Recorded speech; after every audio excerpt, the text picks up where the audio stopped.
Hi guys, welcome back to ATH classes. പതിവ് പോലെ ഒരു സിനിമാ ഡയലോഗ് പറഞ്ഞുകൊണ്ട് തുടങ്ങാം. യാരെന്ത കടവുൾ മുൻപിൻ தெரியாத ഒരു പയ്യനുക്കാக കണ്ണീർ വിടര അന്ത മനസ്സിருக்கு അതുതാ കടവുൾ. 2003 റിലീസായി ബോക്സ് ഓഫീസിൽ തിളങ്ങാനാവാതെ വർഷങ്ങൾക്ക് ശേഷം ജനഹൃദയത്തിൽ ആഴ്ന്നിറങ്ങിയ ഒരു തമിഴ് പടത്തിലെ ഡയലോഗാണ് യാരെന്ത കടവുൾ എന്ന ചോദ്യവും അതിനുള്ള ഉത്തരവും. സിനിമ ഏതാണെന്ന് നിങ്ങൾക്ക് മനസ്സിലായിട്ടുണ്ടാകും. വൺ ആൻഡ് ഓൺലി അൻപേ ശിവം. ശരിക്കും ആരാണ് ദൈവം? ഈ ചോദ്യത്തിനുള്ള ഒറ്റ വാക്കിലുള്ള ഉത്തരമാണ് സിനിമയുടെ ടൈറ്റിൽ തന്നെ, അൻപേ ശിവം. അതായത് ദൈവം സ്നേഹമാകുന്നു. God is equal to love. മറ്റൊരാളുടെ സങ്കടം സ്വന്തം സങ്കടമായി കണ്ട് അവർക്ക് തന്നാൽ കഴിയും വിധം കൈത്താങ്ങാവാൻ വെമ്പുന്ന മനസ്സ്, അതാണ് ദൈവം. ഒരിക്കൽ പത്മരാജൻ സാറ് ഒരു ഇന്റർവ്യൂവിൽ പറയുകയുണ്ടായി, ഒരു നല്ല കലാസൃഷ്ടിയുടെ അന്തിമവിധി കൽപ്പിക്കപ്പെടുന്നത് ഒരുപക്ഷെ നൂറ്റാണ്ടുകൾ കഴിഞ്ഞിട്ടാവാം. അതിന്റെ പൂർണ്ണമായ അർത്ഥം മനസ്സിലാക്കാൻ വേറൊരു തലമുറ പിറക്കേണ്ടിയിരിക്കുന്നു. ഇത് അക്ഷരാർത്ഥത്തിൽ അന്വർത്ഥമാക്കുന്നതാണ് അൻപേ ശിവം എന്ന പടം. ശരിക്കും പറഞ്ഞാൽ കാലം തെറ്റിയിറങ്ങിയ പടം. ഈ വീഡിയോയിൽ നമ്മൾ ഡിസ്കസ് ചെയ്യാൻ പോകുന്നത് അൻപേ ശിവത്തെ കുറിച്ചാണ്.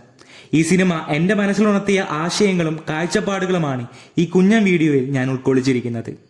സ്വന്തം കാര്യവും സുഖവും നോക്കി ജീവിക്കുന്ന ഇന്നത്തെ തലമുറയെ റെപ്രസെന്റ് ചെയ്യുന്ന ARS എന്ന ചെറുപ്പക്കാരന്റെയും സമത്വ സുന്ദരമായ ലോകം സ്വപ്നം കാണുന്ന കമ്മ്യൂണിസ്റ്റുകാരനായ നല്ല ശിവത്തിന്റെയും ഒന്നിച്ചുള്ള യാത്രയാണ് അൻപേ ശിവം എന്ന സിനിമ.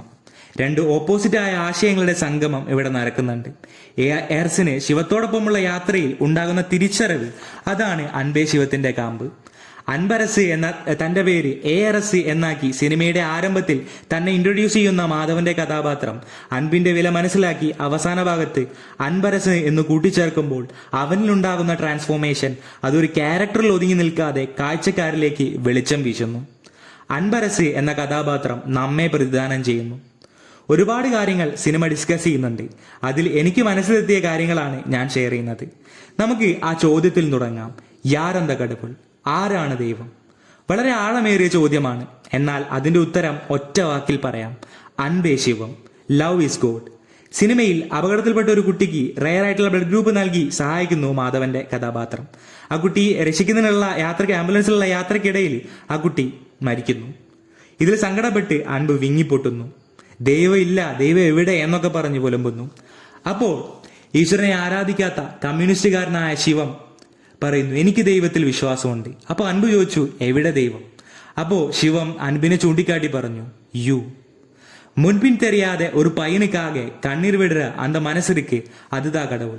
പേരുപോലും അറിയാത്തൊരു കുട്ടിക്ക് തന്റെ ബ്ലഡ് കൊടുത്ത് രക്ഷിക്കാൻ വേണ്ടി നമ്മളെ മാധവന്റെ കഥാപാത്രം ശ്രമിക്കുന്നുണ്ട്. ആ കുട്ടി രക്ഷിക്കാൻ വേണ്ടിയിട്ടുള്ള ആംബുലൻസിലെ യാത്രക്കിടയിൽ കുട്ടി മരിക്കുമ്പോൾ അവന് വേണ്ടി വിങ്ങിപ്പൊട്ടുകയും ചെയ്യാണ് ആ മാധവന്റെ മനസ്സ്. അതിലാണ് ദൈവം കുടികൊള്ളുന്നത്. നിങ്ങൾ ആരെങ്കിലും ദൈവത്തിനെ നേരിട്ട് കണ്ടിട്ടുണ്ടോ? ഇല്ല എന്നായിരിക്കും ഭൂരിഭാഗം പേരുടെ ഉത്തരം. പക്ഷെ ഞാൻ പറയുന്നു, നിങ്ങൾ ദൈവത്തിനെ കണ്ടിട്ടുണ്ട്. നിങ്ങൾ കാണാതെ പോയ ദൈവം ആരൊക്കെയാണെന്ന് നോക്കാം.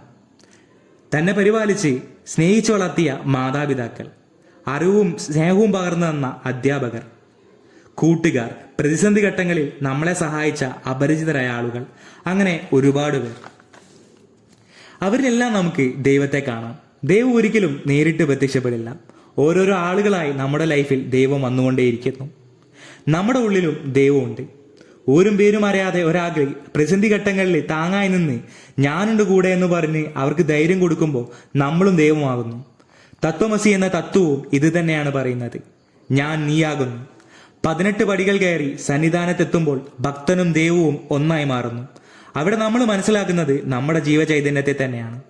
ലളിതമായി പറഞ്ഞാൽ, വിശക്കുന്ന വയറിന് അന്നം നൽകുന്നവൻ ദൈവതുല്യനാണ്.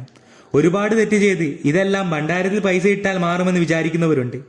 ദൈവത്തെ തന്റെ കാര്യങ്ങൾ നിറവേറ്റാനുള്ള ഒരു ഉപാധിയായി കാണുന്നവരുമുണ്ട്. പാവങ്ങൾക്ക് താങ്ങാവാതെ എത്ര വഴിപാടുകളും നേർച്ചകളും നടത്തിയിട്ടും നമ്മളിലുള്ള ദൈവം ഉണരില്ല. ദൈവം സ്നേഹമാകുന്നു. ഇനി അടുത്ത ചോദ്യം, എന്താണ് സ്നേഹം? ഞാൻ കോഴിക്കോട് ഗുരുവായൂരപ്പൻ കോളേജിലാണ് പഠിക്കുന്നത്. ഡിഗ്രിയും ഇപ്പൊ PGയും അവിടെ തന്നെ. ഈ 5 വർഷ കാലയളവിൽ ഞാൻ നേടിയ ഏറ്റവും വലിയ തിരിച്ചറിവ് കോളേജിന് പുറത്തുള്ള ഒരു ബോർഡിൽ എഴുതിയിട്ടുള്ള അക്കിതത്തിന്റെ 4 വരികളാണ്. നിരുപാധികമാം സ്നേഹം ബലമായി വരും ക്രമാൽ, ഇതാണഴുകിയതേ സത്യം, ഇത് ശീലിക്കൽ ധർമ്മവും. ഒന്നും പ്രതീക്ഷിക്കാതെ നൽകുന്ന സ്നേഹം, അത് തിരിച്ചു വരും, അതാണ് സത്യം.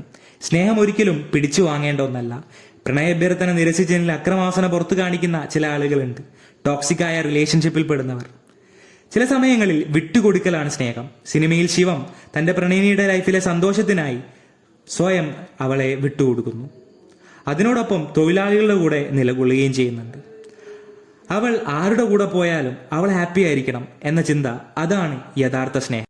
അൻപിൻ പാതയിൽ ചേർந்தവർക്ക് മുടിവേ ഇല്ലയടാ, മനതിൻ നീളം ഇതുവോ അതുവേ വാഴ്വിൻ നീളമടാ, അൻപേ ശിവം.